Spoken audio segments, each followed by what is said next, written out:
Hey, Buck. Look at that little buck. I mean, he is probably 8 yards away from me. Just hanging out, browsing, not afraid of me. How awesome is that? To be out here in God's creation. Dude, I'm not gonna hurt you. I'm just here in the woods with you. Just living in the woods with you. Eating that leafy browse. Wow. Amazing. You know, deer back home, nah, you ain't gonna see it. Good morning, Appalachian Trail community and Ramdino folk. I hope y'all are doing great this morning. I'm doing awesome. So yesterday was a tough day. We're going to talk about that throughout today's day. But any case, up and at 'em. And I felt like I had a good night's sleep. I slept for like, I don't know, one time it was 4 hours in a row. That's unusual for me on the trail. Let's flip you over and let you look at the trail while I chat. So, missed the sunrise this morning. I saw it through the woods, but didn't get it on the trail. But it is about 7:30. Got on the trail about 30 minutes ago. And had some stuff going on at camp. So I camped by myself last night. And I think I'm in the front of the bubble. Like I said yesterday, I saw the 6-pack hikers come by me, and seen a couple other people. One guy had this huge bonfire going in the woods that I crossed, and I went by him, and he's like, "I'm trying to get rid of the bugs." I'm like, "Well, you're gonna get rid of the forest." And I didn't have any water, so I wasn't going to stay there anyway. But yeah, it was way too big a fire to get rid of bugs. I think he was trying to burn them all out of the atmosphere. But anyway, on to the day. So I'm about 9 miles outside Rockfish Gap, which is the entrance to Shenandoah National Park, and then I'll be in the shanties, or as somebody, I can't remember who it was, told me that the townspeople and locals don't call it the shanties. They call it Shenandoah National Park.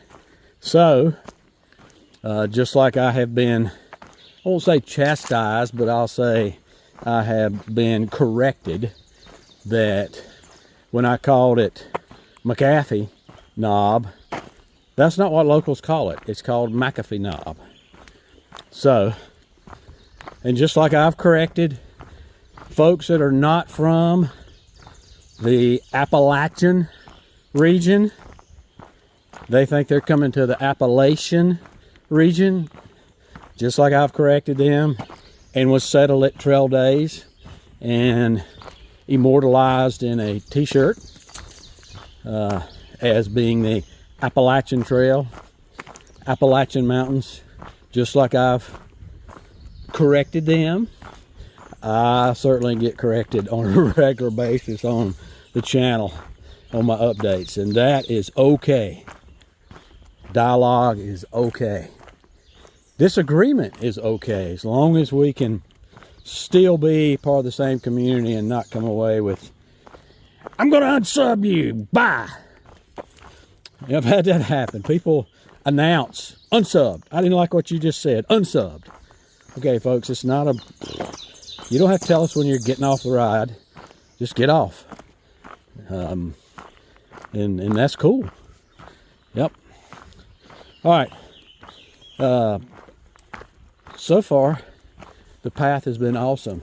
Saw a deer back there. Absolutely amazing. When you get out here in the back country, you know, deer around home, they've been shot at, run over. They will not, they'll run right off of you. But a deer here in the wilderness, they'll just look at you. And I mean, that guy, he was within less than 8 yards, maybe 5 yards away from me, just eating the browse. And I mean, he was going about his business and jumped off the trail where he was coming up. They used the trail too. But anyway, it's just neat to get out here in God's creation and hear the birds, see the sun coming up in the red sky and then going down the red sky, and getting close to nature with the deers. Hadn't ever seen a bear, believe it or not, in all of my years and miles of walking the trail. Just not ever seen it. So not ever seen a bear. Can't say that I really want to be honest with you. I mean, it's one thing to see them driving on the road in the woods. It's totally different to see them coming into camp. So, all right, we're going to Charlie Mike down trail, heading Nobo. We'll see you in a bit. I don't know if y'all noticed or not, but this is really flat coming through here, and it's got a little bitty gravel on it. And I got to noticing these rock over here, and these rock are actually a retaining wall. So they have been placed here as a structure to hold back this dirt. And I can only surmise either there used to be a fire tower up there and this was the road to get up there, or they used to, of course, all of these woods have been logged, and they would, with all the gravel being here on it, it could very well be that this was a railroad bed that they used for Shay locomotives. Shay locomotives designed specifically for climbing hills, carrying loads down hills, heavy logging loads. Could have been a mule path, I don't know. But it's very interesting whenever you are on the trail and you hike across this. The trail, when they first scouted it out, they obviously, some places they used existing paths to get through. Oh wow, I mean, this is a pretty tall wall here. Look at that. Yeah, they obviously used existing paths, and what's amazing is part of the Blue Ridge Parkway, and I suspect the Skyline Drive, follows the path of the original AT when it was first scouted out. And then, they've gotten the AT away from that when the roads came through. But yeah, pretty interesting as you walk through history when you're on the AT. It's not just a footpath in the woods. You're not just walking in the woods. You're walking through history in a lot of places. All right, so just passed a couple viewers, Whitebird and Enough, and then I also had, before that, had Brandon, I believe his name was, and I cannot remember the other fellow's name. So all these folks are out for a lash. They've all done, the two gentlemen had done 400 and 500, I believe, of the trail, and then the two ladies, they had done considerably more than that. They had, sound like they'd done in the thousands, or over 1,000, but they have hiked together a lot. But anyway, it's always nice to meet people on the trail that are part of my community and part of the hiker community, and people that are viewers on the channel. So that's always really neat. So anyway, I am continuing the Rock Gap. Got about 5.5 miles, and I'll be there. So that represented 9.7 miles for the day. So that's a big chunk of the day already that once I get there, that I'll have under my belt or under my kilt. So the idea is to do 15-mile day today, and then that would leave me, I don't know, 14 or so tomorrow coming out. But if I can work the water sources and shelter / tent sites, might do a little more than that. I like, when I come out, I like having a shorter day than a longer day.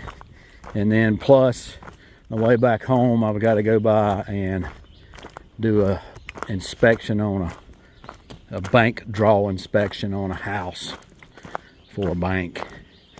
So I need to get that done, because it'll be 40 minutes out of the way, but it's better than spending a 3.5 hour trip Sunday to go up there and make it happen. So hopefully I can make that happen. We'll see. Anyway, heading on into Rock Gap. See you there. All right, this is Mill Creek, right before Paul Wolf Shelter. I'm assuming it's the water source. The really thing I like about when I'm on trail, you know, the day after I get there, I'm not in a hurry. I could take my time. My feet aren't hurting me so bad right now, so, but if they were, this would be the perfect stream for some wilderness first aid. So take my shoes and socks off and sit in the stream and soak for a while. Yeah, but they're not hurting. Could do it anyway, but there's a really good rock to do it on. Anyway, this is a perfect little stream, little water source. Looks like somebody's dug it out right there. There's a little pool, another little pool down there you can take a bath in. Yeah, great little stream. All right, so this is the Paul Wolf Shelter. There's a lot of tent sites around here. We'll go up there and look at the shelter in a minute. Even down there on the water, there's some decent tent sites. I already showed you the water source down there. But there's some decent tent sites up through there. And what's really nice is they've got this bear pole here. So you hang your bags up there and you don't have to go find a tree or haul them out of here, something like that. Let's go up there and look at the shelter. All right, so this is the shelter. It's got a fireplace down there. There's not a lot of tent sites up here around the shelter. They're down there below it. But sleep a lot of folks in here. Got bunks up there, 1, 2, 3, 4. So at least 8, maybe more.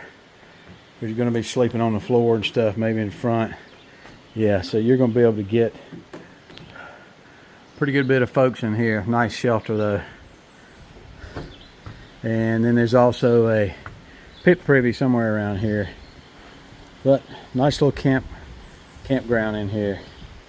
Might always leave some type of stuff behind where somebody else has got to handle it. So every shelter has a logbook. I don't typically fill them out, and the reason being because they may have norovirus on them. So I don't do that. I don't want to touch that. Pegs up there to hang your stuff from. If you're up on the top section, I guess you just stuff it down here, stuff it in the sides if you're on the bottom. But anyway, nice shelter right here at Rockfish Gap. All right, we're going to be continuing on down trail.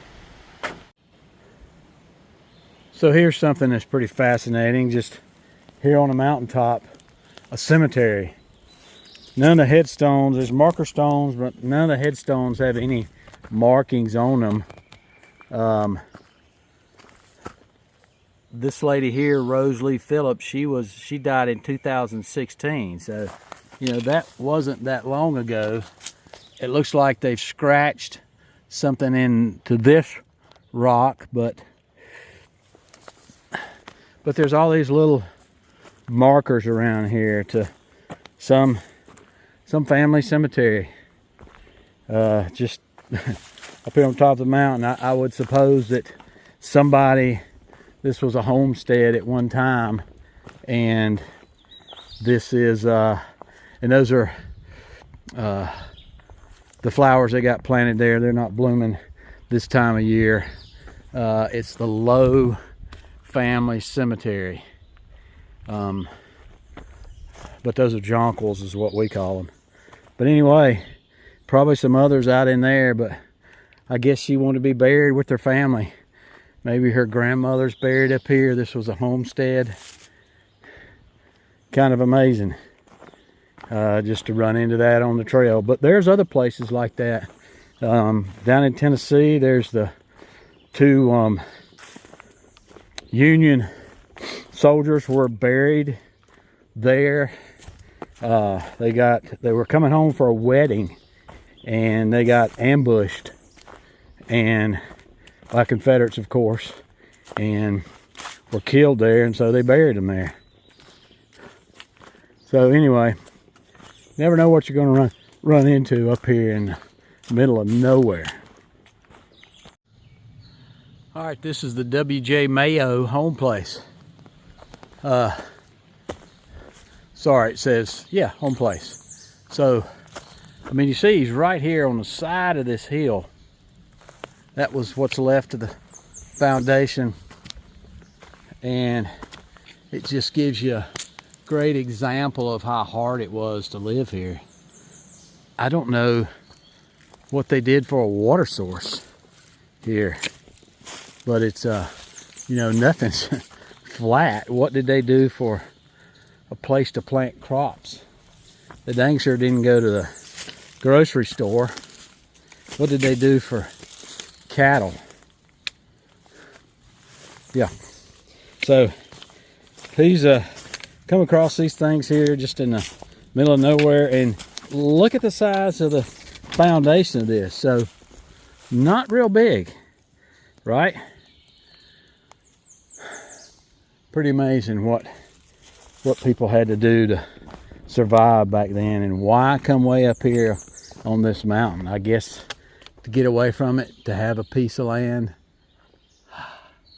I don't know, I can think of some better places to put a house, but anyway, I don't see any water anywhere. The Far Out app says there is some water somewhere, but I don't see any anywhere around here. Not enough to, it's like me, to survive off of. All right, continuing on to the gap. All right, this is Rockfish Gap. So this is where the parkway's there, starts there, and the Skyline Drive starts here. So this was 9 miles so far for the day. Seemed like 15. I stopped over there at the food truck, and they've got a lot of popcorn, but they also had hot dogs. So I'm getting me a hot dog, by golly. All right, so I'm not exactly sure where the AT is from here. I'm gonna go over here and see if I can check it out at this kiosk, and we'll go from there. Busy section through here. So the AT used to come in here and being able to register. So you have to pay to get in the park, and you have to pay for backcountry permit. Backcountry permit's 15 bucks. I'm not sure what the park is. I have a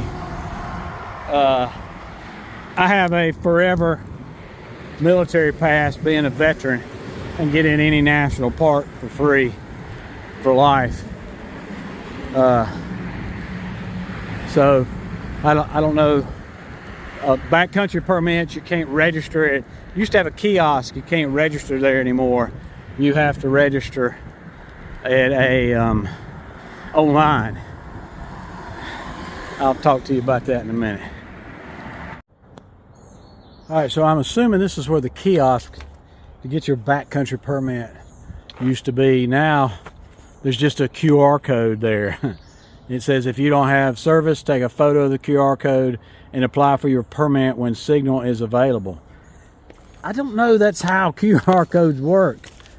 Somebody let me know if it is, but how do you take a photo of a QR code and then take another, scan it whenever you have service? I don't think that's how that works. You'd have to have multiple phones. So if you're with a group, that's one thing, but I don't think that's the way it works on your phone. I'll have to try that out at home with a QR code, but I'm pretty sure that ain't how it works. So I did already get my backcountry permit before I got here. Well, kinda. So I applied for it, paid for it, got my number. It would print out receipts and my number, but then when you hit the print permit, it doesn't do anything. So they got a software glitch, because my computer prints everything else out except the permit. So I just printed all that crap out, stuck it in my pack if somebody questions me. Yeah, so we're now officially in the Shenandoah National Park. I got, when I left the food truck, 7.7 miles to the shelter, and looking at far out, there is no water between that. So you're just SOL if you don't have enough water. This has been a dry section so far. There was plenty of water for the first 5 or 6 miles, no above Reed's Gap, but after that, not so much. It's not because it's dry, it's just not that many springs, stuff running across the trail. So I had to buy some water back at the food truck, which, by the way, looks like a permanent fixture. So it's not something they tow around on a regular basis, because he's got it built up. He sells popcorn and other stuff, I guess, catching tourists coming out of here. And it really looks like a side business. The guy that owns it looks like he's a contractor or something, and he just had that out there, and the guy running it, was actually running it, I don't think owned it. But anyway, I went ahead and bought water there to make sure I had a full 2 liters for this 7.7 miles. So yeah, I hope it ain't, I'm looking, there's a lot of elevation gain, so I'm gonna be war slam out again. I'm hoping it's not as bad as it looks, but it is what it is, and we gotta hike it, so we're doing it. All right, it is late afternoon, about 4:30. It's been hot, been an up and down day. I think I bit off more than I could chew. Hadn't been out on trail in about 8 months for any length of time, and since then, as y'all know, I've got hurt with had to have my wrist plate put in my wrist, broke it, and fell out of a tree, and trying to clear Helene debris, and landed on my head about 10 feet and messed up my back and stuff. And anyway, I thought all that was pretty well healed up. Got about 90% left in my wrist mobility, which I understand from folks that that's about it. And then yeah, my back, and hadn't had issues with my back lately, but I hadn't been carrying 25 to 28 pounds up and down hill and dale and mountains. So yeah, that has been tough. So tough, in fact, I did something that I don't typically do. I was trying to bail out. Tried to catch a ride down there where I crossed over the Skyline Drive, and nobody give me a ride. So I'm back on trail heading toward the shelter and completing my hike. The shelter was only about 4 miles away from Skyline Drive, but there's a lot of terrain between there, even here in the shelter. I think I'm walking through an old orchard on top of a hill, and typically This is what old orchards look like. It's all long been dead and dormant. Some of the trees got leaves on them, but I kind of hard to tell where the vines end and the tree is, but pretty sure this is an orchard.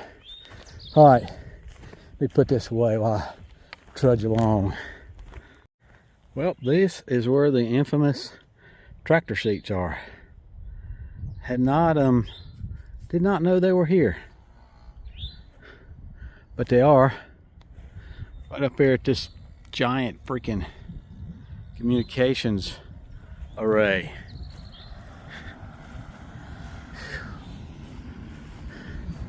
It was good on top of this mountain, but yep, that's the tractor seats. All right, so that is pretty much it for day 2 in the Shannies. Crossed into the Shenandoah National Park, actually Shenandoah National Wilderness, because after that that last video there before the break, I had about another 2.5 miles to go from the tractor seats to get to Calf Mountain Shelter, which is where I stayed for the night.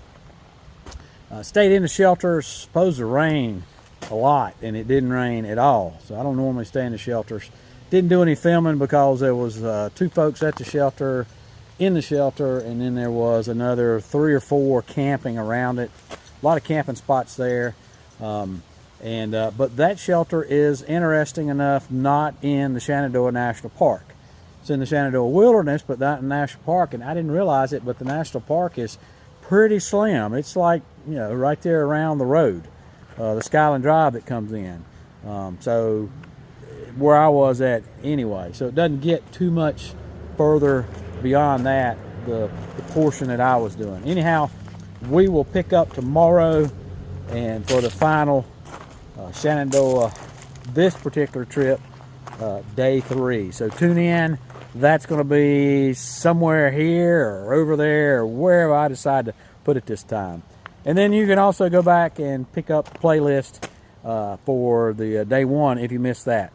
All right, folks, I am heading on down here to take some eggs for the folks. As always, appreciate you, and we'll see you out here.